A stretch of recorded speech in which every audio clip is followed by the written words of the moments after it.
I will increase the number of people and animals living on you, and they will be fruitful and become numerous, says the Lord in Ezekiel 36:11. యెహెజ్కేలు గ్రంథము 36:11. మీ మీద మనుష్యులను పశువులను విస్తరింపచేసెదను, అవి విస్తరించి అభివృద్ధి నొందును అని దేవుడు సెలవిచ్చాడు. Yes, the Lord says, I will increase your possessions.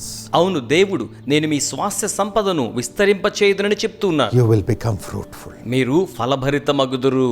And you will increase in number also. మీరు సంఖ్యలో కూడాను విస్తరించెదరు. This is the heart of God. ఇది దేవుని యొక్క హృదయమై ఉన్నది. In 3 John 2, the Lord says. 3వ యోహాను పత్రిక 2వ వచనంలో ప్రభు చెప్పారు. Of course, he says it through John the divine.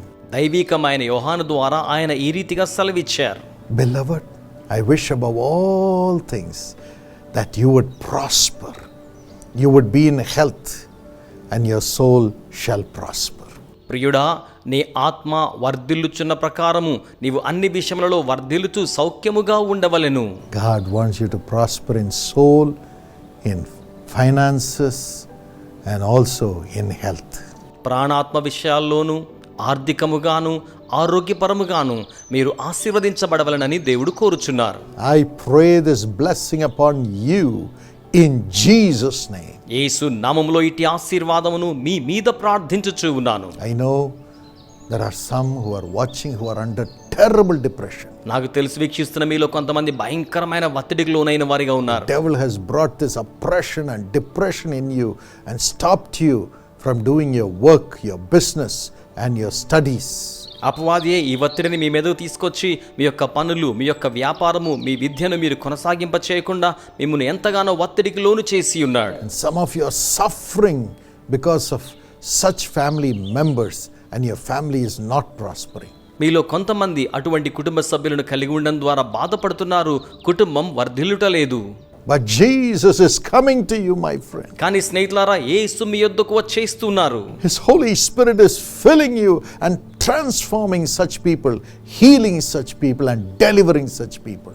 ఆయన తన పరిశుద్ధాత్మను మీలోనికి పంపించి అట్టి ప్రజలకు స్వస్థత, అట్టి ప్రజలకు విడుదలను, అట్టి ప్రజలకు ఆరోగ్యమును అనుగ్రహిస్తూ ఉన్నారు. Be delivered in Jesus' name. యేసు నామములో విడుదలను పొందండి.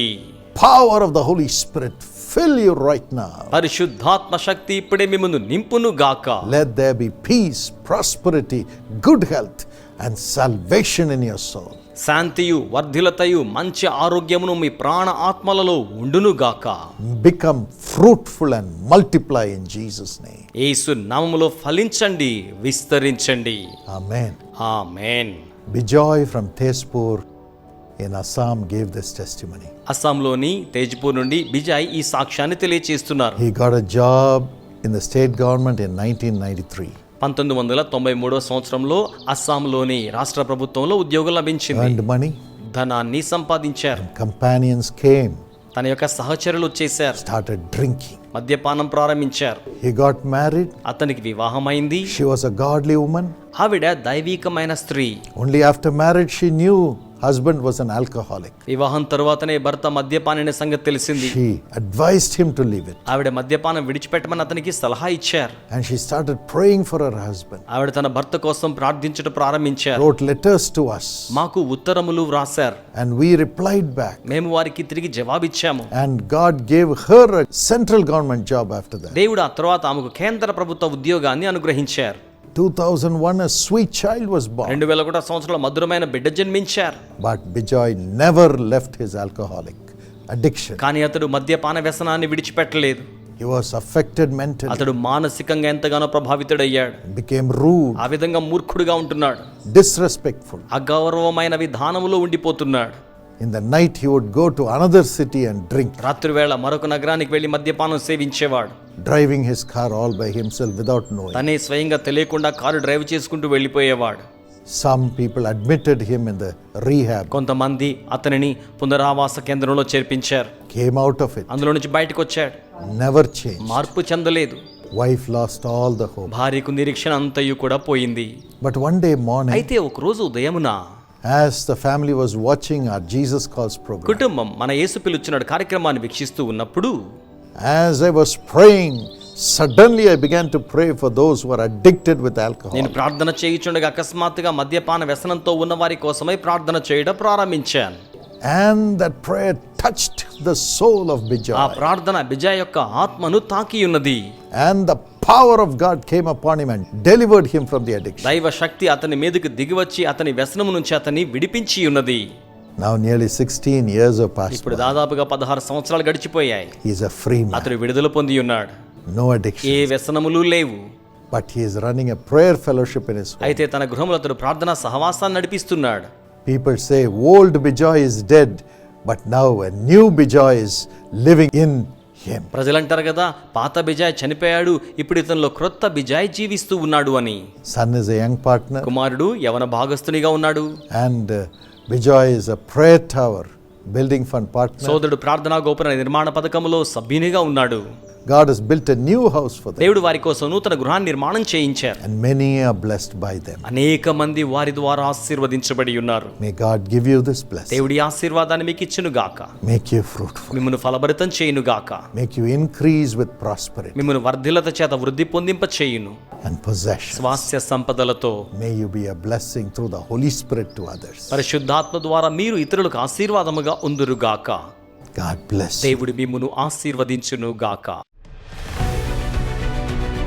My precious friend, నాకు అమూల్యమైన స్నేహితులారా, we are going to have a prayer get together at Bethesda Prayer Center at Karunya Nagar, which is in Coimbatore. కోయంబత్తూరులోని కారుణ్య నగర్ నందు గల బెతెస్దా ప్రార్థనా కేంద్రం చెంత మనం ఒక ప్రార్థనా సమావేశాన్ని కలిగి ఉండబోతూ ఉన్నాము.